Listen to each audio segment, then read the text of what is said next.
I am Janita Pascal, your inspirational mindset shifter and the founder and managing director of G.P.A Inc., where we inspire intellectual innovation. Today, I am happy that you can join us here as my guest Maura, Traditional Naturopath, take you behind the wind where we go beyond the cover story. Behind the wind are experiences and challenges that we all encounter. Those dreams and visions that we set out to achieve can pose or be greeted by many stumbling blocks that often leave us questioning why, or often they allow us to go back to the drawing board to determine where should we turn next and how should we take those next steps. But truly, nobody knows, as all they ever get to see is that cover story. That cover stories that features so prominently on social media.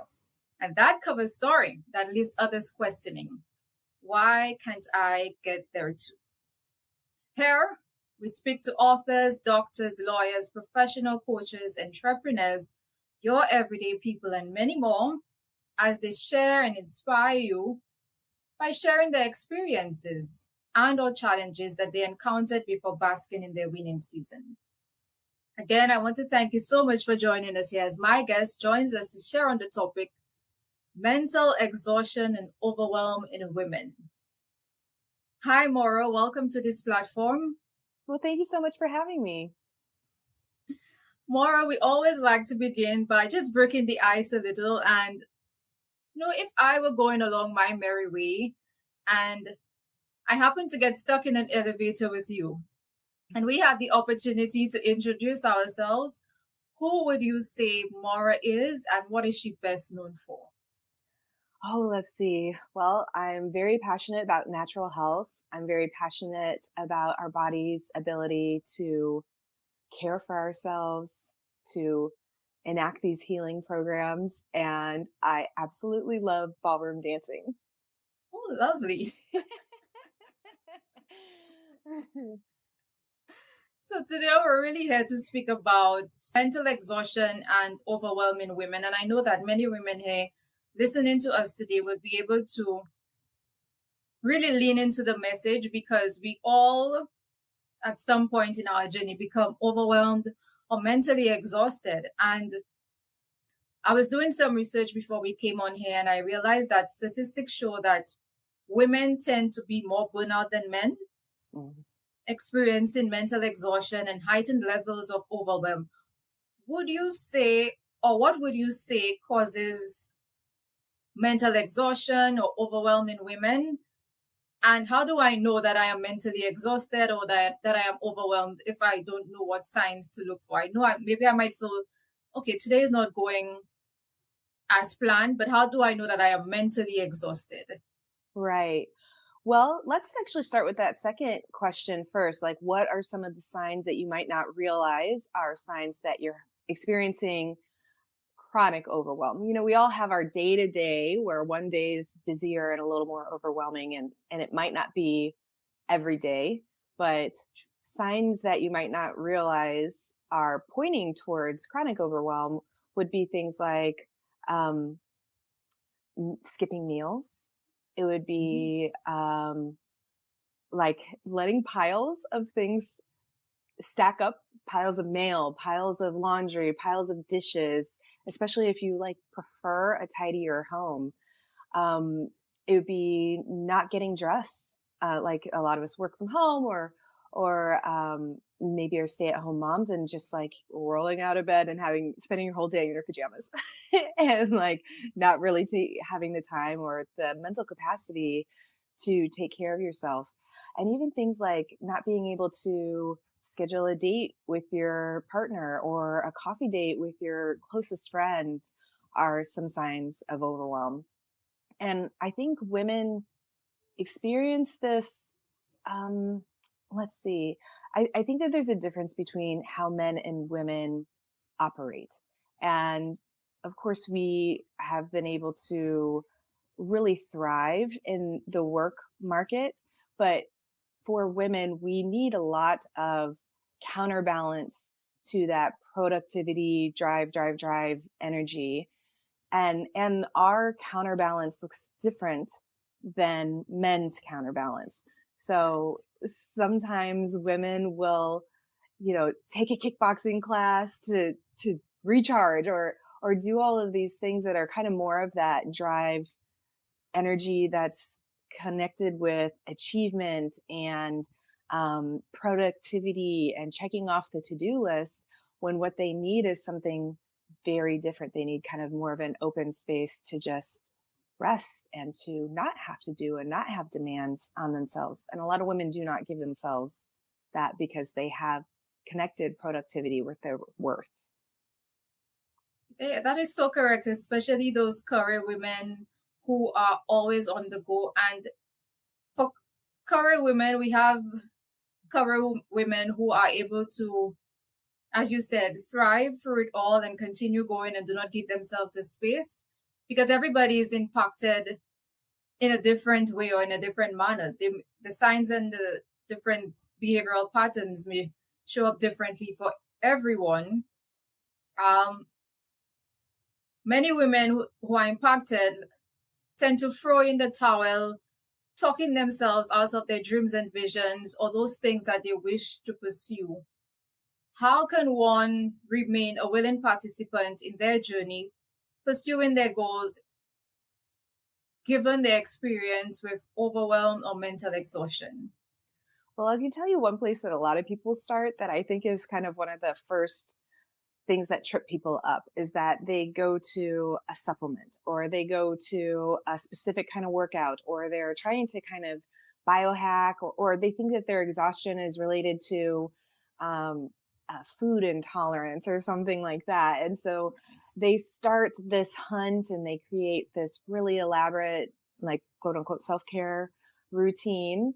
And what they actually really need to do is redefine self-care altogether and to make space for that, because for every day or hour or time of drive, you need to have that opposite self-care time. And I actually define self-care very differently than Right. the way most people do. Most people just, oh, it's time where I'm doing something that's good for me, like that kickboxing class or a run, which those are great if you love them and you can't wait to go there.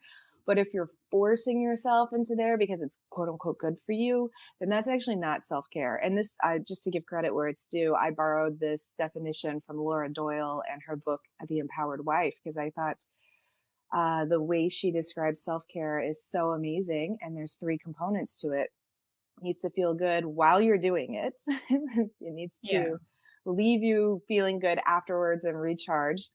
And it has to be something that nobody else can do for you. So that kind of True. takes the chores and the cleaning up off the self-care list, even though you enjoy the clean house. If someone Right. else, if someone else can do it for you, then it's not really self-care, right? And True. I also would love to just shout out to the stay-at-home moms who are raising kids at home. They can be just as burned out. They can be just as connected to True. productivity. And I work with a lot of moms who are, even homeschooling, and that just puts so much on their list that the strategies that I teach apply to women across the board, whether you're working from home, whether you have a stay-at-home, gig where your partner is the financial provider, or whether you're leaving the home to work. Just the dynamics of that person's specific life is different, but the method can be applied to each person based on how they want to act it out. Right. For those career women or those stay at home moms who are experiencing burnout, overwhelm, or mental frustration, how important is leaning on each other for support and seeking that not only external validation, but also internal validation? How important is that for them? For me, I think it's really, really important. Now, some people are introverts, some people are extroverts, some people really recharge on their own, some people recharge with other people. And I think it's Right. important to know what are your dynamics. But something that I also see women do, and I did this myself for a while. I had let so many of my relationships and my friendships that were just mine go away, Right. and had released them, and I lost them because I wasn't tending to them and I wasn't nurturing them. And then suddenly I had lost this entire part of myself that was just for me. So, um, I really encourage women to make it a habit to get in front of and have some time with your friends, and to make it a priority to put that on the schedule, and do whatever you need to do to have that happen, because it is so recharging, and it has become a component of the work that I do as well. We have a course and a community so that we have people making friendships, but also sharing wins, sharing questions, sharing, whatever, because we're all learning the same method at the same time. Right. And as you continue to learn and grow and continue to share with those women, guiding them along the way, I know that there are key practices and techniques that we can all integrate in our day to day. And you spoke about the importance of just being able to open up and share in different communities like the one that you have created, being open to the practice of self care for those women who wish to make that shift and really shape their mindsets, pouring into themselves. What are some other day to day practices, perhaps for those who are not at the self care journey as yet or at the willingness to open up and share in community? What are some of those things that they can do to they can integrate in their day to ensure that they work towards reducing the tendency to become mentally exhausted or to cope with the overwhelm that they're experiencing? Yeah. So when you're dealing with overwhelm, you already have so many things on your plate that it can feel really daunting to take on another thing. You didn't suddenly have more than 24 hours in a day just because you're Right. mentally exhausted and overwhelmed. And if you've already booked them all up, it probably feels like impossible, or it may really be impossible to let go of some of those in order to set aside an hour for a bath every day or something like that. So I really like to focus on strategies that are working in with what you're already doing. So the first thing that I encourage women to do is, as I've already mentioned a little bit before, is to separate productivity from their worth. To like really get it in their minds that when they have times when they're not doing something, it's okay. It's actually really, really good for them. And that's your body will start to use that as a recharge time. There's a little bit of an adjustment period, but the next thing is to kind of find stolen moments. So we have, with phones always in our pockets and sometimes on our wrists, we have been taking in so much more input than we ever have before in the history of humans. And we forget how much that really is a lot. So I encourage people to separate themselves.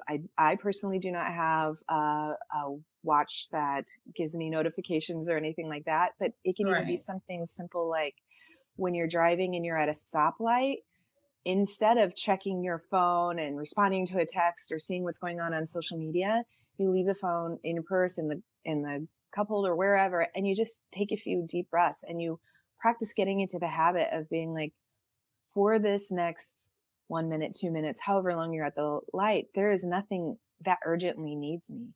Yeah. I will get so much more out of this pause and this breath than I would responding to whoever's text at that stoplight. That is so true. And sometimes, well, I have been through this experience, and truly sometimes it's really easier said than done. And that is why I believe it is important to work with coaches like yourself. And I know that there is more knowledge to share, especially with your career as a traditional naturopath, and that you're creating great impact, especially with the community that you spoke about. Can you just tell us a little more about the work that you do? Who do you serve and what is on offer? Yes. So I serve mentally exhausted women primarily, helping them overcome overwhelm without having to invest in devices and supplements. A lot of the women that I work with already have a cabinet full of supplements that they have bought that they thought were going to be a magic pill at some point in time. And so one of the things that we do is we work on just being okay with that and letting go of trying to like make them into something. We do have some lessons on how to be able to tell what your body needs at any given time, so you can make a simple care routine. I'm not totally against supplements. I take a couple myself, but I take a couple, not 24 like some people True. do. So, in addition to that, I have, for people who have maybe more chronic things going on, maybe they have some diagnoses and they're wondering like, what if this mental exhaustion is related to my thyroid or related to my adrenals or something like that.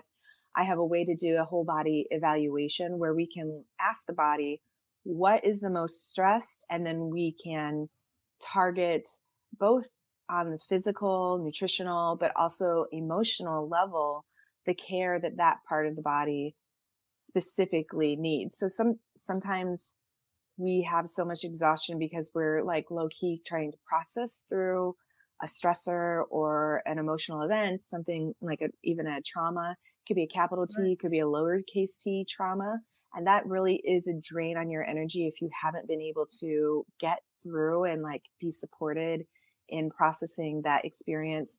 And so I offer that as well. And we can, like I said, go back to what the body is telling us. What's the body asking for?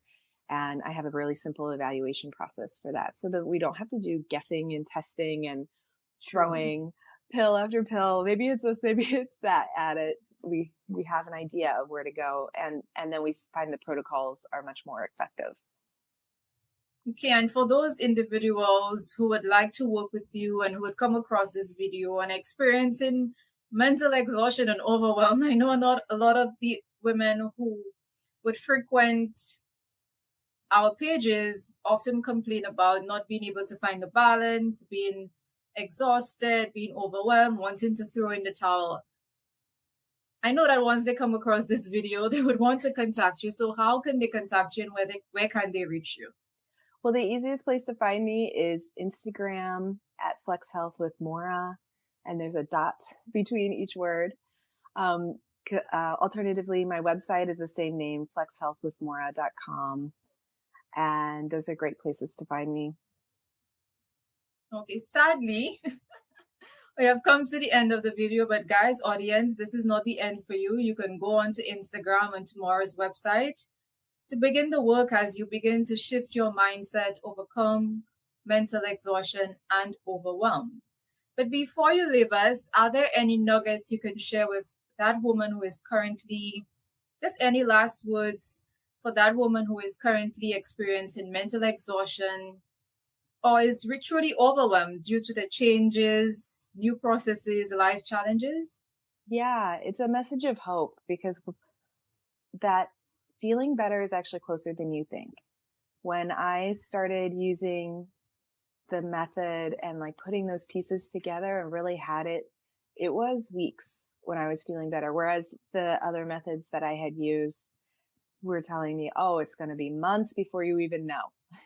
Yeah. But with this method, it's weeks. I have women telling me that their marriages are even improving, and they've only been with me for less than a month, and seeing major changes to their mental space and their quality of life, as well as finally waking up refreshed. Right.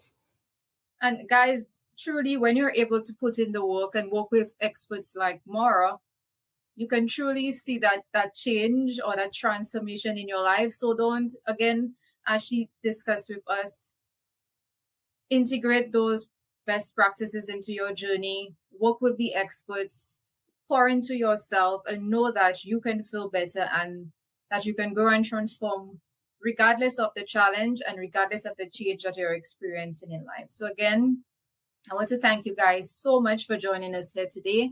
Again, I ask you to tap into the services. I know that sometimes we believe we can walk the road alone, but sometimes even when we walk the road alone, we don't get the results that we truly desire. So that's why I always say, find that coach, find that expert that can guide you along your way. So pour into yourself, get the work going, and look forward to the desired outcome. Thank you so much again for joining us here.